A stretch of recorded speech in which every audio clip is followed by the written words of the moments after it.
Brother Marcion, you have a visitor. What a pleasant surprise. Bring him in.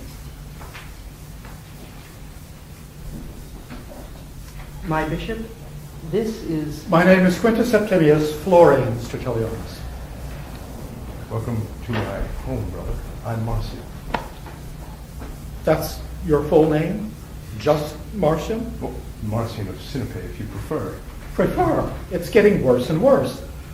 So it is true you were born in Pontus, that barbaric region far away from our civilized waters, inhabited by strange tribes, if indeed living in a wagon can be called inhabiting anything.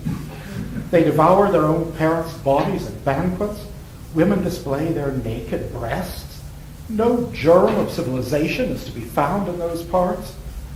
Oh, how horrible it must have been for the great Ovid to be banned to that disgusting place without daylight, with fog instead of air, ice instead of water, where savagery is the only thing warm. I see you must have been there several times yourself. But tell me, has the great Tertullian, the magnificent jurist, the brilliant apologist, come all the way from Carthage to Rome just to declare his admiration for my home country? I have come to investigate. Investigate? What exactly? There are rumors, Marcion, rumors about you and your new doctrine. I see that my reputation precedes me. The reputation of a heretic. A heretic? What do you mean? What do I mean? You of all people should know. Didn't your own father, the most worthy bishop of Sinope, excommunicate you? Yes, we did differ on certain issues. You differed on whether it was right for you to seduce a virgin, right? That's an infamous lie. I never did such a thing. It was doctrinal differences which made me leave my hometown and set out for the province of Asia. To make propaganda for your heresy, I presume. I did try to lead them into clarity. Indeed, I had even brought some letters of recommendation from my Pontic brothers with me, but... But they rejected you as well, I understand. Wise folk they are, the people of Ephesus and Smyrna. And so I came here. But they rejected you again, didn't they? Well, all good things come in threes, as they say. It was a sad day, to be sure, the Ides of July 144, when the Ecclesia of Rome finally decided not to accept me. Well, at least I got my 200,000 sesterces back. 200,000 sesterces? Just a small welcoming present I gave them. Money from your pirate ships, no doubt. I am an honest merchant, brother. However, overseas trade is fairly profitable, especially these days. So, after your attempted bribery failed, and you got your money back, what did you do with it? Well, naturally, I invested my own church in Rome. Why did you come to Rome in the first place? If you want to change the world, Tertullian, you have to go to its capital. Never give up, do you? What made you think you'd be able to change the world from Rome? Something you obviously failed to do twice before. Well, Rome is a great laboratory. My friend, a laboratory for great thinkers and men of vision, a center for those on the quest for truth. Besides, Christianity here in Rome is pure, less falsified by Jewish elements. It's very, very perfect here for us now to grow. What do you mean, us? Me and my brothers, of course. Our community has been rapidly growing during the last few years. It's an epidemic. Heretics only breed more heretics. And yet, in the end, you will learn that you made the wrong choice.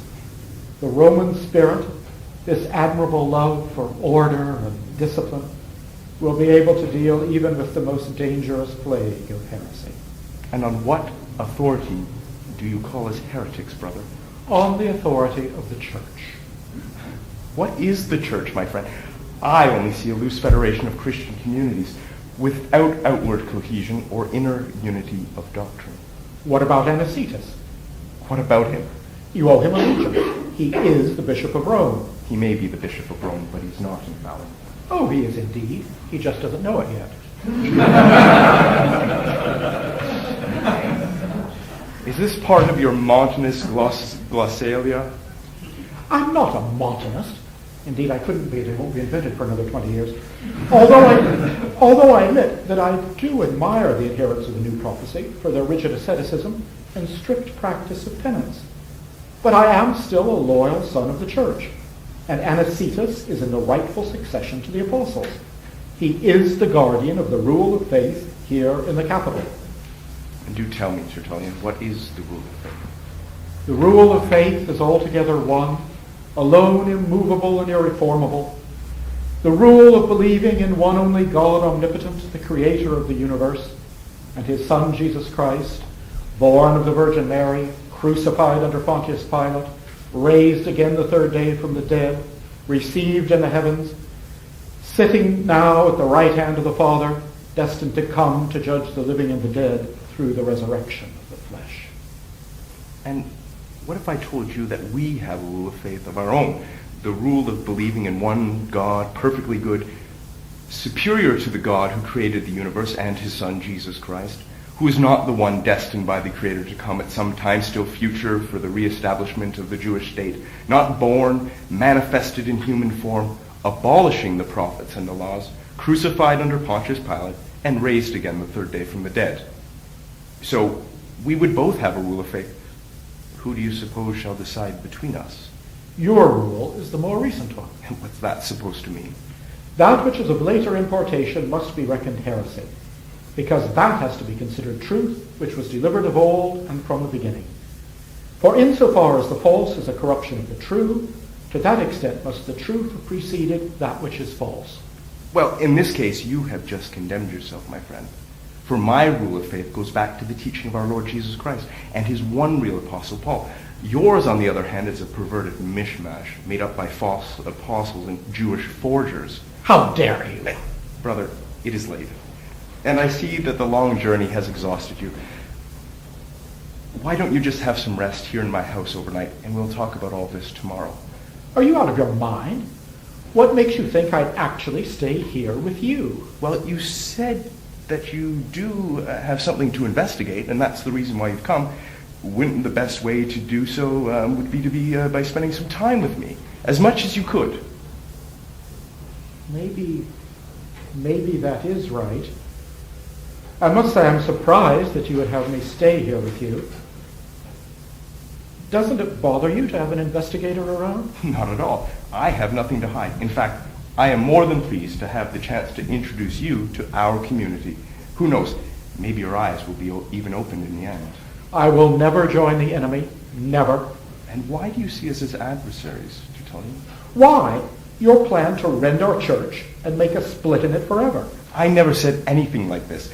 On the contrary, I still have hope that all this does not have to end in argument and discord. Polycarp is coming to Rome in a few days. I will request acceptance from him. Your optimism is truly admirable, though completely out of touch with reality. But I'll tell you something. I'm going to stay here with you until you meet the Bishop of Smyrna. I wouldn't want to miss that encounter for all the grain in Egypt. Then it is agreed, brother. You shall be my guest for the next few days. So be it, heretic.